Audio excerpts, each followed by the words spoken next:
j'ai toujours imité Johnny dans mes spectacles, même quand je faisais des bals. Et puis après, j'ai eu la chance de le rencontrer et même de chanter avec lui. Au début, on ne se connaissait pas. Et puis c'est vrai que peut-être qu'il le prenait un petit peu mal au début, mais après, j'ai appris à le connaître. Et c'est quelqu'un qui avait énormément d'humour et énormément de recul, qui aimait vraiment se marrer.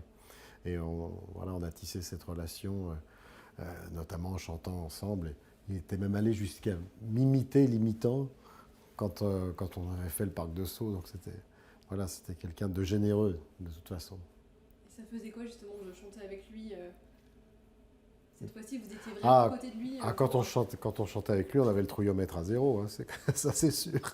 Mais il est d'un tel altruisme, il était d'une telle générosité qu'il ne vous mettait jamais mal à l'aise par rapport à ça. Alors que c'est lui qui a la voix la plus puissante, c'est vraiment le patron, c'est vraiment celui qui est un des plus grands chanteurs qu'on ait eu. Et c'était une vraie joie. D'ailleurs, j'ai eu la chance d'avoir des conseils, des cours de chant, on va dire, par Johnny, parce qu'il m'avait dit tu forces trop, chante plus avec le ventre. Donc je suis assez content. Je n'avais pas pris de cours de chant, le seul qui m'en ait donné, c'est Johnny. Donc il vous a aidé à finalement améliorer l'imitation, c'est Ah, ça? il m'a finalement aidé à améliorer son imitation. Et qu'est-ce qu'il représentait pour vous notamment Mais moi, il représentait évidemment énormément. J'avais une admiration sans bande pour lui, ce qu'il avait bien compris d'ailleurs. Et il a bien compris que quand je l'imitais, ce n'était pas dans l'intention de nuire à quoi que ce soit, puisque de toute façon, c'est une telle figure qu'il était forcément brocardé.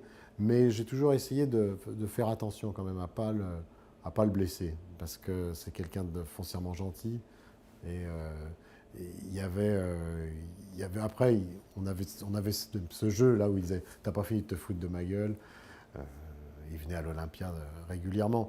Mais le souvenir que j'ai, c'est vraiment de partage. Je ne peux pas avoir la prétention de dire qu'on se voyait très souvent, mais chaque fois qu'on se voyait, c'était des moments privilégiés de partage autour d'une bonne table, généralement avec des amis, parce qu'il adorait ça. Et, euh, et ça a toujours été un privilège d'être avec lui. et quand du coup vous avez appris les nouvelles, peut-être cette nuit ou ce Ben, soir? j'ai appris ce matin en allant faire ma chronique à RTL. Ben, j'étais comme tous les Français, abasourdi, bouleversé. Je me suis posé la question comment je vais lui rendre hommage en spectacle et j'ai décidé de ne pas changer ce que je disais parce que je raconte que quand il y a eu les attentats, on s'est appelés, on a été, je crois, les deux seuls à continuer à jouer parce que le soir même, enfin le lendemain ou le soir même, je ne me souviens plus, le lendemain, pardon. Et voilà, le spectacle continue. Il aurait été embêté qu'on ne continue pas à œuvrer sur ce lieu qui est une scène et qui a fait partie de sa vie pendant des années et des années, puisqu'il a vécu pour la scène et pour les tournées de Johnny.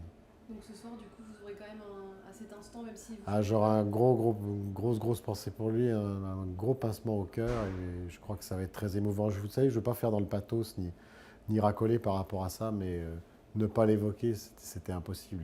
Il est tellement dans nos cœurs et dans le cœur des Français et dans le cœur de tous les artistes. Voilà, il faut lui rendre cet hommage.